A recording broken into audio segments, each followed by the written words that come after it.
Hello everyone, तो कैसे हैं आप सब। देखिए, ये है तुलसी गबार्ड जो कि रायसीना डायलॉग में शामिल होने के लिए इंडिया आई है। वे डिफरेंट न्यूज आर्टिकल्स में इतनी चर्चित क्यों है?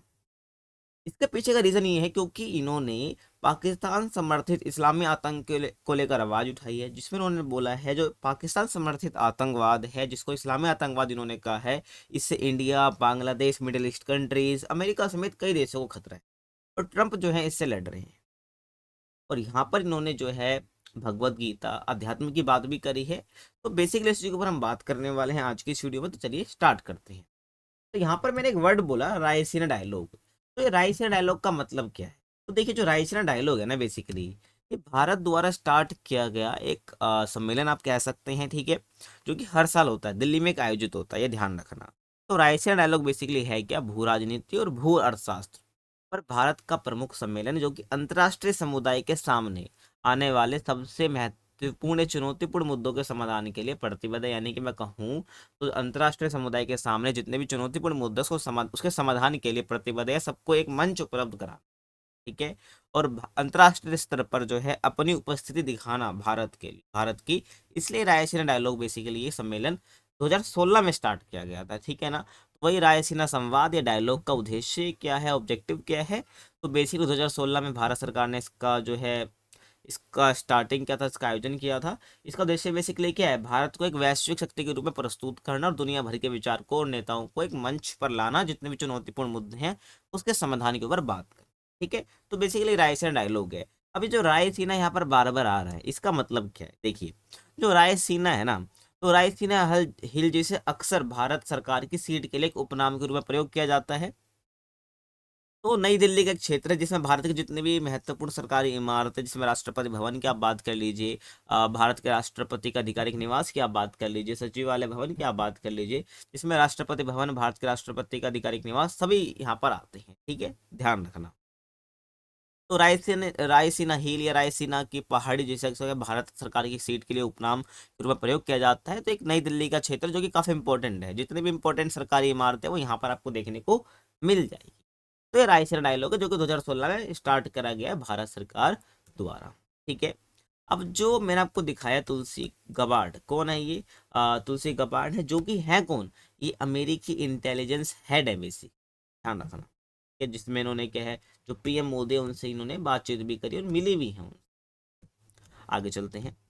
देखिए, तो यहाँ पर क्या है, अमेरिकी नेशनल इंटेलिजेंस की जो हेड है तुलसी गबार्ड, इन्होंने भारत में लगातार जो पाकिस्तान समर्थित आतंकी हमले हैं उसको इस्लामी आतंक बताया, जो कि स्टार्टिंग में आपको बता दिया है। तो यहाँ पर क्या इन्होंने न्यूज एजेंसी जो है ANI, यहाँ पर इनको इंटरव्यू दिया, ठीक है, इनको इंटरव्यू दिया। और ये आतंक भारत और अमेरिका समेत कई मिडिल ईस्ट देशों के लिए भी खतरा बनता जा रहा है, यहाँ पर इन्होंने ये कहा, ठीक है।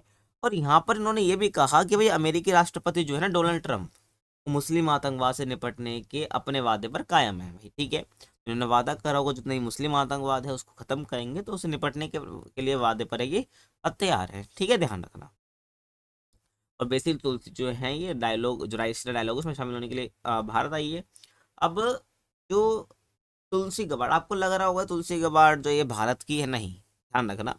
इनका नाम भले आपको लग रहा हो इंडियन है, बट ये इंडिया की नहीं है, ध्यान रखना। हाँ, अमेरिका की ये पहली हिंदू सांसद रही है, ठीक है। अगर हम बोले भाई तो पहली हिंदू सांसद कौन है, अमेरिका की ये रही है तुलसी गबार्ड। और ध्यान रखना, इन्होंने क्या है भाई, 22 साल की उम्र में हवाई से अपने राजनीतिक करियर की शुरुआत करी थी, और ये 4 बार डेमोक्रेटिक पार्टी से संसद भी रही, ठीक है।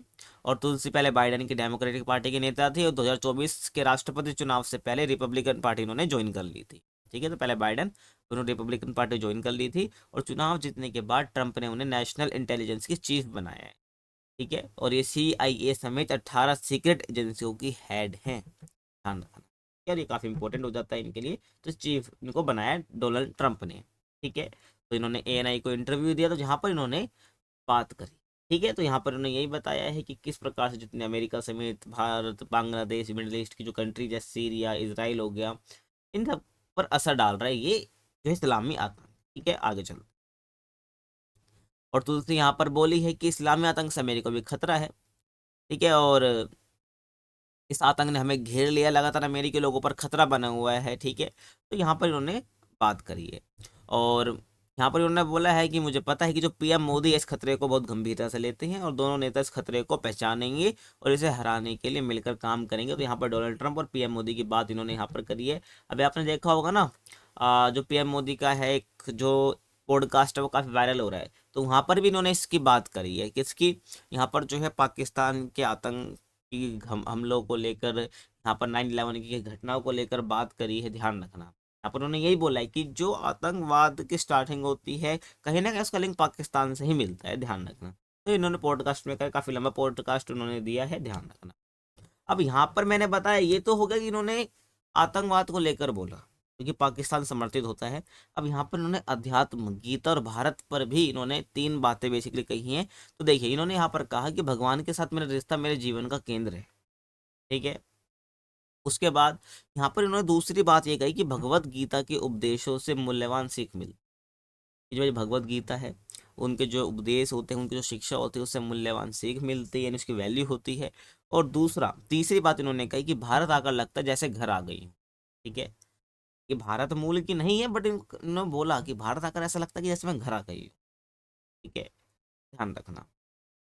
आगे चलते हैं। ठीक है, तो बेसिकली ये था, ठीक है, जो मुझे आपको बताना था आज की इस वीडियो में।